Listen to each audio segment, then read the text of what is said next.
Redesigning your finance structure is one of the most terrifying decisions a nonprofit leadership team can make.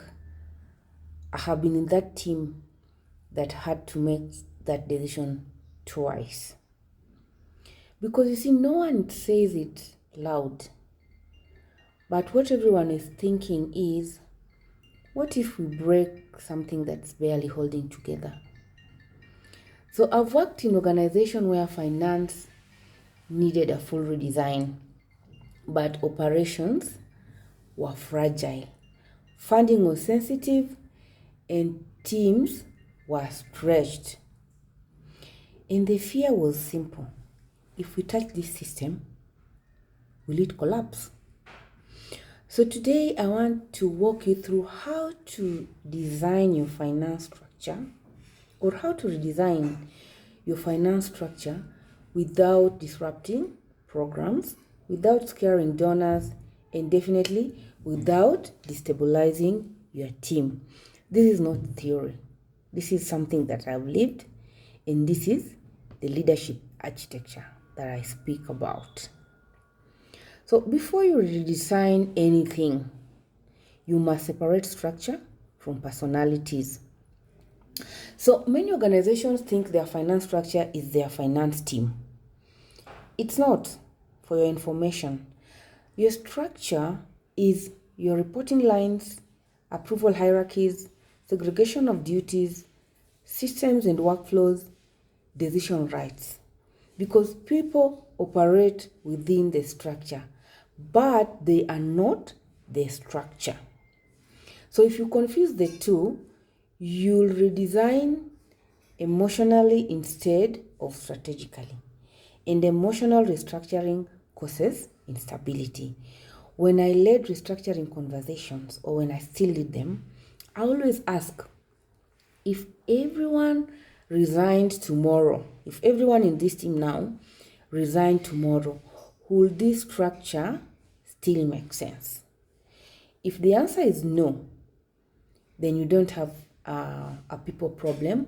What you have is actually a design problem. Because you cannot fix what you've not properly diagnosed. Most nonprofits restructure, in most cases, we see that restructures happen because there's been a crisis, for example, or there was an audit finding, there has been rapid growth, or maybe there's a leadership turnover. But redesigning in reaction mode leads to patchwork solutions. You're patching here and there. So instead of doing patchwork, I would say, why don't you run a 3-part diagnostics? Like 1, control integrity. Where are the real risk exposures? Single signatories, overlapping roles, weak grant reporting reviews, for example. Decision bottlenecks. Look at decision bottlenecks. Where is everything stuck? Does every payment require CFO approval, for example?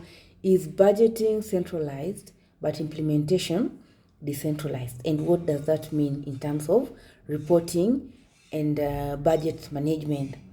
3, look at scalability stress points. So if revenue doubled next year, would your structure survive?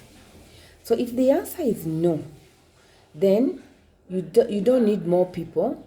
You actually need a different architecture. And so here is where many leaders go wrong. They attempt a big bang restructure. Big bang, we have to overhaul everything. New org chart, new reporting lines, new policies, new systems, all at once. That's how you disrupt operations 100%. Instead, I would suggest redesign in layers. For example, layer 1, governance clarification.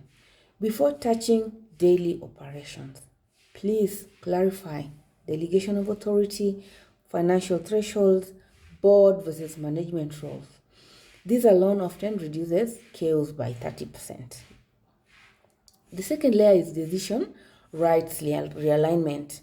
Shift approval authority gradually, pilot it in one department, test it, stabilize it before you go full blown. And then 3, workflow optimization. Only after governance and authorities are clear should you redesign the process. Because structure should cascade and not explode. So let's be clear about something. In non-profit organizations, finance exists to enable the mission and not to interrupt it. That's why you'll always find sometimes finance is called as is referred to as an overhead or a back office function. But during restructuring, you must protect 3 operational anchors. 1, payroll continuity. 2, grant reporting deadlines. And 3, vendor payment cycles. This must remain untouched. Everything else can evolve around and be moved. But when redesigning creates what I call stability shield, this means freeze critical payment workflows temporarily, assign backup signatories, increase communication frequency. So you do not restructure in silence, because you see, silence breeds fear, and fear destabilizes teams faster than structural change ever will. When information is not available, people operate in fear. And so here is one of the truths that maybe I want to share. Finance leaders often feel or explain restructures in technical language. Like, for example, no module posting, we are centralizing procurement, we are redefining cost centers.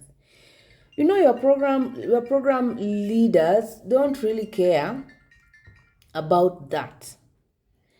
They care about, will my budget be delayed? Will approvals slow down? Will my team lose autonomy? Those are the 3 questions they're actually asking. So your communication must answer these 3 questions. What is changing? What is not changing? How does this protect our mission? When you frame restructuring as a risk protection and scalability, the scalable part of it, you build buy-in instead of resistance. And as we know, buy-in reduces operational disruption. So after redesign, don't suffocate the system. New structures need breathing room. Instead of daily oversight track, approval turnaround times, budget variance frequencies, audit adjustments, staff escalation patterns. So if metrics stabilizes within 90 days, then you know that your redesign worked. If chaos increase, adjust. Because redesigning is not a one-time event, it is an evolution. So let me close by saying redesigning your finance structure is not about control. It's about credibility. It's about a well-designed structure that attracts better funders, reduces leadership anxiety, protects your mission, and allows growth without fragility. And here is the part many leaders actually miss. If you don't redesign proactively, crisis will redesign it for you. And crisis is never gentle at all. So if you're leading a non-profit that's growing or stabilizing or recovering, don't fear restructuring. Design it carefully, layer it intentionally, communicate it strategically, and protect operations while you build something stronger. Because credible organizations aren't accidental, as we know. They are actually architected. So if this conversation helped you think differently about finance leadership, please subscribe. This channel exists for nonprofit leaders who want financial credibility without operational chaos.